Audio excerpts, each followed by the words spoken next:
এতিয়া আহোঁ আমি পেজ নাম্বাৰ 6 কি দিয়া আছে স্বদেশী movement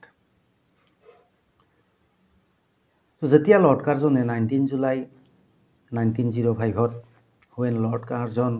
announced the partition of Bengal, it created a great reaction all over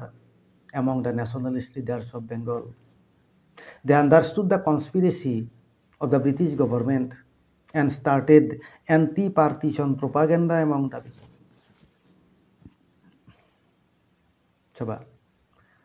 19 July 1905 যেতিয়া লৰ্ড কাৰ্জনে এনাউন্স কৰি দিলে যে আমি বেংগলখন ভাগ কৰিম বেংগলৰ যিখিনি জাতীয়তাবাদী নেতা আছিল সুৰেন্দ্ৰনাথ বেনাৰ্জী কৃষ্ণ কুমাৰ মিত্ৰ ৰমেন্দ্ৰ সুন্দৰ ত্ৰিবেদী ৰবীন্দ্ৰনাথ ঠাকুৰ এই হাজাৰ হাজাৰ নেতাবিলাকে খঙত উত্তেজিত হৈ ফাটি গৈছিল তেওঁলোকে ব্ৰিটিছ গভৰ্ণমেণ্টৰ ষড়যন্ত্ৰ বুজি পাইছিলে আৰু মানুহৰ মাজত বিভাজন বিৰোধী জাগৰণ কৰি তুলিছিলে through various meetings and writings বিভিন্ন মিটিং পাতিছিলে বিভিন্ন লিখনি লিখিছিলে at first the nationalist leader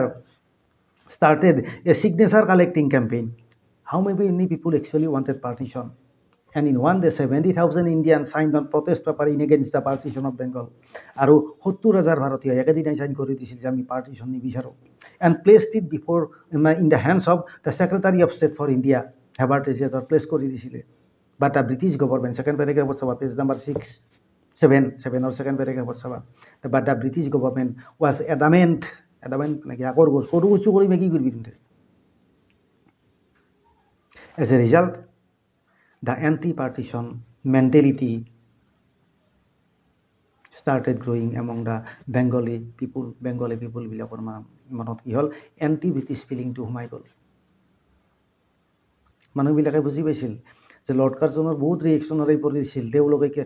news পেপাৰৰ ওপৰত তেওঁ বহুত বেন লগাই দিছিলে লোকেল সেল্ফ গভৰ্ণমেণ্টৰ ওপৰত বেন লগাই দিছিলে এইবিলাক আমি পাইছোঁ নাইনতেও কিছু পাই আহিছোঁ এইবিলাকৰ কাৰণে মানুহে আগে ব্ৰিটিছ বিৰোধী মন্তব্য আগবঢ়াইছিলে আৰু যাৰ কাৰণে লৰ্ড কাৰ্জনে এই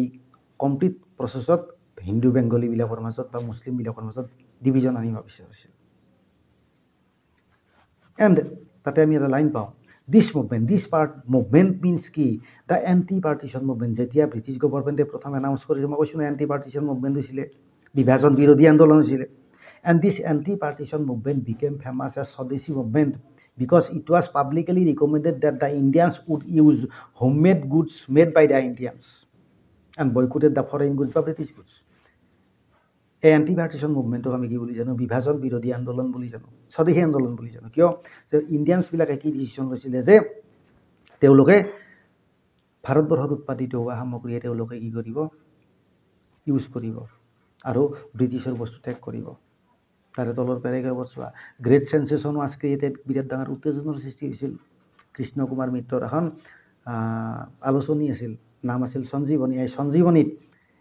এটা টপিক ওলাইছিলে বংগৰ সৰ্বনাশ বুলি এই যি বংগখন আছে এই বংগদেশৰ সৰ্বনাশ হ'ল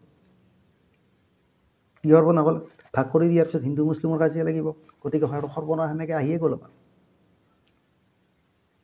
ইয়াৰ পিছতে 14 জুলাই 1904 বগেৰবাৰী খুলনা তাতে প্ৰথম প্ৰটেষ্ট মিটিংখন আছিল হাজাৰ হাজাৰ মানুহ লগ লাগিছিল যে আমাক পাৰ্টিশ্যন নালাগে সেকেন্ড প্ৰটেষ্ট মিটিংখন কৰিছিলে দিনাজপুৰত হৈছিলে 1905 আৰু দিনাজপুৰৰ যিজন মানে ৰজা আছিলে কিং অফ দিনাজপুৰ আমাক নাম দিয়া নাই দিনাজপুৰৰ ৰজা কি কৈছিলে ইয়াতে সভাপতিত্বত কি কৰা হৈছিলে তোমাৰ প্ৰটেষ্ট কৰা হৈছিলে ইয়াতেও এটা ডিচিশ্যন লোৱা হৈছিলে যে আমি ব্ৰিটিছৰ বস্তু ইউজ নকৰোঁ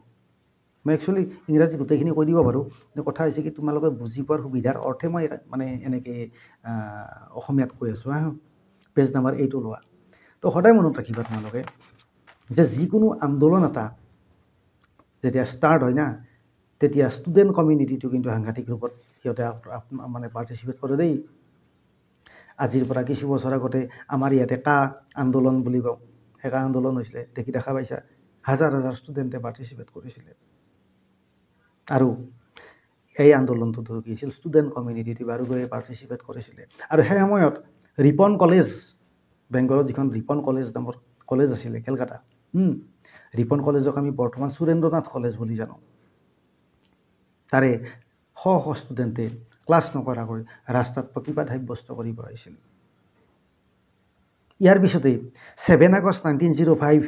Calcutta town hall of Cossimbazar town হল মানে কি যেনে আমাৰ ধৰা ডিষ্ট্ৰিক্ট লাইব্ৰেৰী নলবাৰী যিটো আছে বা আমাৰ যিটো নাট্য মন্দিৰ আছে এইবিলাক কি আমাৰ একচুৱেলি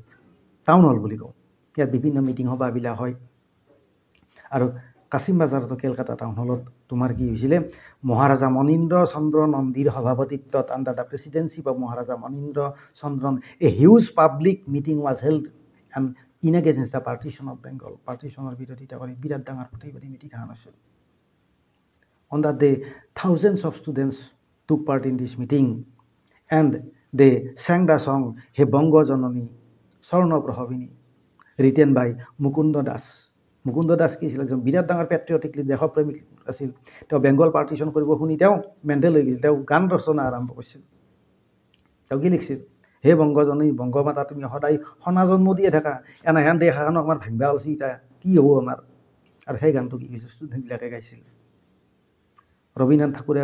আকৌ মানে সুৰেন্দ্ৰনাথ বেনাৰ্জী আকৌ কি কৰিছিলে যে ষ্টুডেণ্টবিলাকে পাৰ্টিচিপেট কৰিব তেওঁলোকক কণ্ট্ৰল কৰিব লাগিবতো ষ্টুডেণ্টবিলাকৰ জেনেৰেলি তেওঁলোকৰ ষ্টুডেণ্ট না অলপ মানে আন্দোলনত কি কৰে কি নকৰে ঠিক নাই গতিকে তেওঁলোকে to lead the students in the movement properly he form the student union তাৰে তলৰ পেৰেগ্ৰাফত চোৱা 23 ছেপ্টেম্বৰ 1905 কি হৈছিলে ৰাজাবাজাৰ নৰ্থ কেলকাতাৰ এখন ঠাই তাতে বিৰাট ডাঙৰ প্ৰতিবাদী মিটিং এখন আছিলে আৰু হাজাৰ হাজাৰ মানে খোজকাঢ়ি প্ৰতিবাদ সাব্যস্ত কৰিছিলে আৰু সেইকাৰণে কি বুলি কওঁ হিষ্টৰিক ফুট মাৰ্চ বুলি কওঁ ঐতিহাসিক পদযাত্ৰা বুলি কওঁ পদ মানে খোজকাঢ়ি যোৱা কিন্তু ইমান তাৰে পিছৰ পেৰেগ্ৰাফ চাবা ইমানবিলাক প্ৰতিবাদ কৰাৰ পিছতো Bengal was partition on 16 October 1905 আৰু সমগ্ৰ বেংগলী পিপুলে সেই দিনটোত নেশ্যনেল মৰ্ণিং মানে শোকৰ দিন ৰাষ্ট্ৰীয় শোকৰ দিন হিচাপে ঘোষণা কৰিছিল ৰমেন্দ্ৰ সুন্দৰ ত্ৰিবেদী বিৰাট ডাঙৰ নেশ্যনেলিষ্ট লিডাৰ এজন আছিল তেওঁৰ আহ্বান মৰ্মে সমগ্ৰ বেংগলত ভাত ৰন্ধাই বন্ধ হৈ গৈছিল এভইডেড কুকিং অন দ্য ডে ইতিমধ্যে ৰবীন্দ্ৰনাথ ঠাকুৰে হিন্দু মুছলিমৰ কাজিয়া আৰম্ভ হৈ গৈছিল ৰবীন্দ্ৰনাথ ঠাকুৰে কি কৰিছিলে আকৌ তোমাৰ ৰাখি বন্ধন বেংগলীৰ প্ৰাণ বেংগলীৰ মন বিখ্যাত ৰাখি সংঘটো ৰাখি বন্ধন ইণ্ট্ৰডিউচ কৰিছে তেওঁ নিজেও মুছলিম অধ্যুষিত এৰিয়াবিলাকত গৈ মুছলিম মৌলবীৰ হাতত কি পিন্ধাইছিলে ৰাখি পিন্ধাইছিলে যে আমি হিন্দু মুছলিম এক ভাই ভাই আমি একচুৱেলি আমাৰ শত্ৰুক আচল শত্ৰুক আমি চিনি পাব লাগিব পেজ নাম্বাৰ 9 ওলোৱা ফাৰ্ষ্ট পেৰেগ্ৰাফ 16 অক্টোবৰৰ দিনাখনে আকৌ কি হৈছিলে সমগ্ৰ বেংগলত ষ্ট্ৰাইক বা বন্ধ হৈ গৈছিলে চব দোকান পোহৰ ৰাস্তা ঘাট গাড়ী মটৰ মানে দোকান পোহৰ গাড়ী মটৰ চব বন্ধ হৈ গৈছিলে ইতিমধ্যে আনন্দ মোহন বোস নামৰ এজন বিৰাট ডাঙৰ নেশ্যনেলিষ্ট লিডাৰ আছিল তেওঁ মাদ্ৰাজত 1898ত যিখন কংগ্ৰেছৰ বছৰকীয়া মহাসভা বা মিটিং হয় তাৰে প্ৰেচিডেণ্ট আছিলে তেওঁ কি কৰিছিলে ফেডাৰেল ইণ্ট্ৰডিউচ কৰিলে ইউনিটি অফ মানে symbol of unity and heritage of Bengal তাতে গোটেই হিন্দু মুছলিমে লগ হৈ লিডাৰবিলাকে আলোচনা কৰি আন্দোলন যি কৰিব লাগে কৰিব ইতিমধ্যে দ্য সং বন্দে মাতৰম ৰিটেন বাই বংকিম চন্দ্ৰ চেটাৰ্জী আমি 9ত পাই আহিছোঁ rent the sky of Bengal rent মানে কি আকাশ বতাহ মুখৰিত কৰি দিছিল সমগ্ৰ বেংগলৰ তাৰে তলৰ পেৰেগ্ৰাফত চোৱা ইমান দিনে এই আন্দোলনটো কি আছিলে যে বয়কটিং অফ ব্ৰিটিছ গুডছ কিন্তু এতিয়া বেলেগ হ'ব অকণমান the most another dangerous leader of the movement Aurobindo Ghosh saint Aurobindo বুলি কোৱা হয় তেওঁ এটা ষ্টেটমেণ্ট দিছিলে বয়কটিং মিনছ পেট্ৰিয়টিজিম বয়কটিং মানে পেট্ৰিয়টিজিম হয় দেশপ্ৰেম হয় বা the essence of patriotism is to non cooperate with the British government in all aspects তেওঁলোকৰ বস্তু আমি ইউজ নকৰাই নহয় আমি কি কৰিব লাগিব তেওঁলোকৰ চব বস্তুৱে বাদ দিব লাগিব যাতে আমাৰ পেট্ৰিয়টিজিম বা দেশপ্ৰেমটো ফুটি উঠিব যেনে লগে লগে মানুহবিলাকে কি কৰিলে ব্ৰিটিছ কোৰ্ট এডুকেশ্যনেল ইনষ্টিটিউশ্যন ব্ৰিটিছৰ এডমিনিষ্ট্ৰেশ্যন নমনা হৈ গ'ল হাগা লাগি গ'ল ব্ৰিটিছত ভাবাই নাছিল তেওঁলোকে যি পাৰ্টিশ্যন কৰিলে এনেকুৱা হ'ব তাৰে তলৰ বেৰেকে চোৱা এতিয়ালৈকে স্বদেশী আন্দোলনটো ক'ত আছিলে বেংগলতে আৰম্ভ হৈছিলে ইণ্ডিয়ান নেশ্যনেল কংগ্ৰেছ কেতিয়া ফৰ্ম হৈছিলে 1885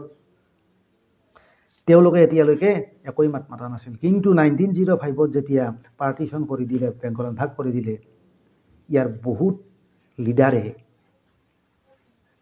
raised their voice against the partition of Bengal তেওঁলোকে বিভাজনৰ বিৰুদ্ধে থিয় দিলে as a result the Swadeshi movement crossed the barriers of Bengal বেংগলৰ সীমা পাৰ হৈ গ'ল অল অভাৰ ইণ্ডিয়াত কি গৈছিল আন্দোলন ষ্টাৰ্ট হৈ গৈছিল আৰু লগে লগে ব্ৰিটিছ গভৰ্ণমেণ্টে ইকনমিকেলি সাংঘাতিক ধৰণে ইহঁতৰ কি হৈছিল লুজাৰ হৈছিলে and as a result last paragraph চোৱা the British government decided to cancel or annul বা cancel এটাই শব্দ the partition plan যে আমি partition plan কি কৰিম cancel কৰি দিম আগতে যেনেকৈ বেংগল আছিলে সেনেকৈ থাকিব আৰু তেওঁলোকে 12 ডিচেম্বৰ 1911 কি কৰিছিলে partition plan cancel কৰি দিছিলে আৰু partition planখন cancel কৰি দিয়া বা বেংগলক ৰিউনাইট কৰা এটাই বস্তু পালে না বুজি ৰিউনাইট কৰা মানে কি partition plan cancel আজি যেহেতু বেংগলখন আকৌ লগ লগাই দিলে গতিকে আন্দোলনো শেষ